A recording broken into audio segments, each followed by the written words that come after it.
Are real estate agents overpaid? The answer is yes, but there's a caveat.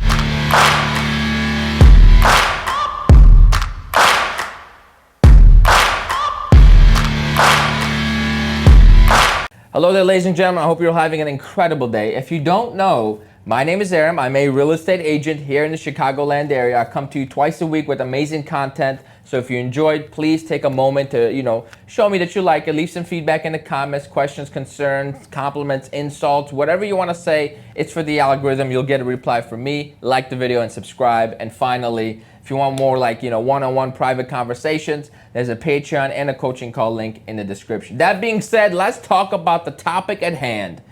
Are real estate agents overpaid? This is huge, right? Because if you ask a real estate agent if they're overpaid, they'll say no. If you ask a consumer, I would say 90% of consumers, is your real estate agent overpaid? They'll say yes. Because there's a huge disconnect into what people think we do versus what we do. In addition to that, there's also a huge disconnect between good real estate agents and the bumps.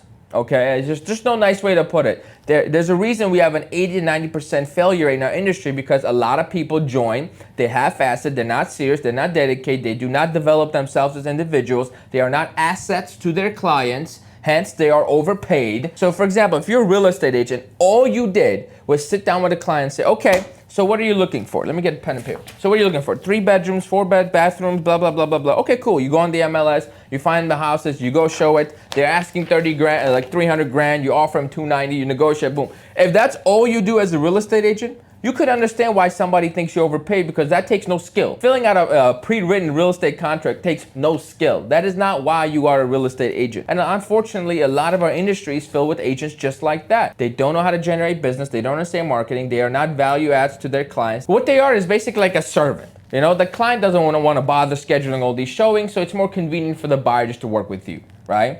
On the other side, the seller's like, all right, I haven't sold the house before, so I'm a little worried. Let me hire a real estate agent and they can do it. That's, I would say, 80 to 90% of real estate agents. I would say they're grossly overpaid for the value that they bring to their clients. Now, let me flip the script on you, because on the other side, there is about a 5 to 10% of real estate agents, I'm gonna put myself in that category, that are grossly underpaid. Because anyone that tells you their real estate agent is overpaid has yet to find a really good real estate agent. Because once you find a good one, you really realize, damn, this individual brings so much value and has made me so much money that I have no problems paying him more than anybody else. That's all my clients. And I say this with great pride. Every single one of my clients, after they meet me, their net worth goes up, period. I help them find investment properties, they sell them, they make money. I help them find great rentals. I help regular buyers find great properties that they will appreciate faster in great locations, and their cash flow fantastic. Just regular buyers looking for primary residence. Furthermore, anyone looking to sell, I really know how to get them top dollar for that house. Or I know how to save them a bunch of money by allowing them not to make all these stupid mistakes like overpricing it, or not negotiating inspection requests, or being too greedy, being too pushy, things like that, right? In the long run, all my clients save money. I'm a value add, right? And there's a lot of agents like myself. And if you're watching this video, probably you too, because you're taking the time to actually educate yourself. So if you're a value add to your clients, here's how you be a value add to your clients and not be overpaid.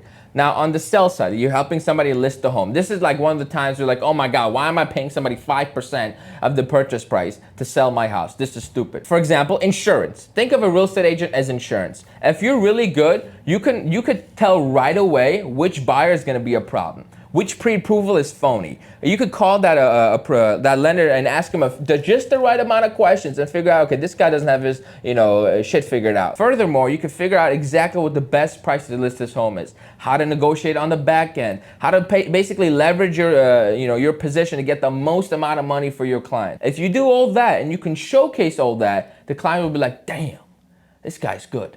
This guy, there's experience here. He's giving me insurance that, listen, I'm basically gonna avoid a lot of problems just by hiring this guy because how proactive he is. Then he brings on the knowledge base of, okay, I've done like 50, 60 deals in the last year or so. So there is definitely experience of just, I've been through this before. If a problem comes up, chances are I faced it already. And if you're a new real estate agent, you can have the same value add to that individual. Just because you don't have experience doesn't mean you're not a value add. On the buy side, this is what I do with my investors and my regular buyers, right? I sit them down, I explain the whole process in a way that makes sense. I have my buyer consultation still on my board. And furthermore, I've taken the time to educate myself in every aspect of the buying process, the attorney review period, the inspection period, the financing period, everything that goes through with the title company, all the figures, how to calculate closing costs, how to calculate your payment, how to adjust your payment, how to figure out how much you could qualify for before we do a credit run and hit you with an inquiry. All these things I could do for my buyers and my clients. So when they sit down,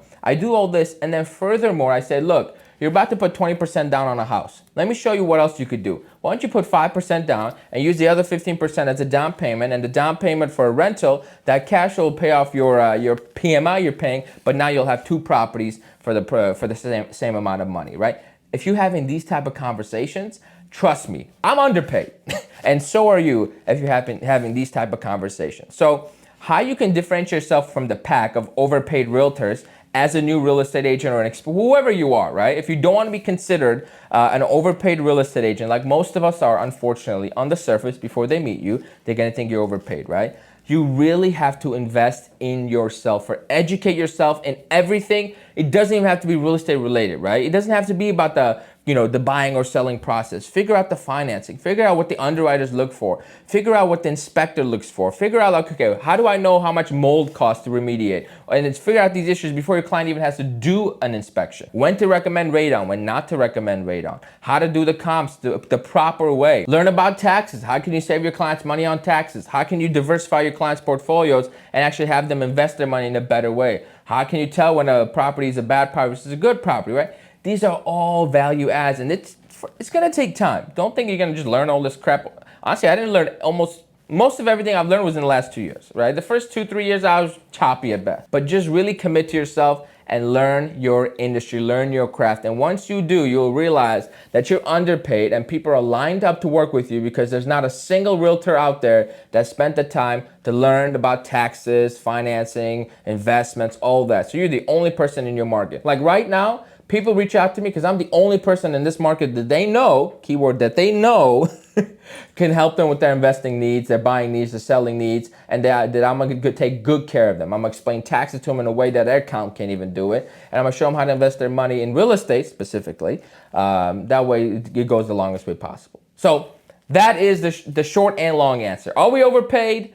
Most of us are, but if you dedicate yourself and you really separate yourself, you'll figure out that you are not, and you are paid equally, if not underpaid. Now, that being said, thank you so much for watching. If you like this content, please like, comment, subscribe. Don't forget about that coaching call and Patreon link in the description.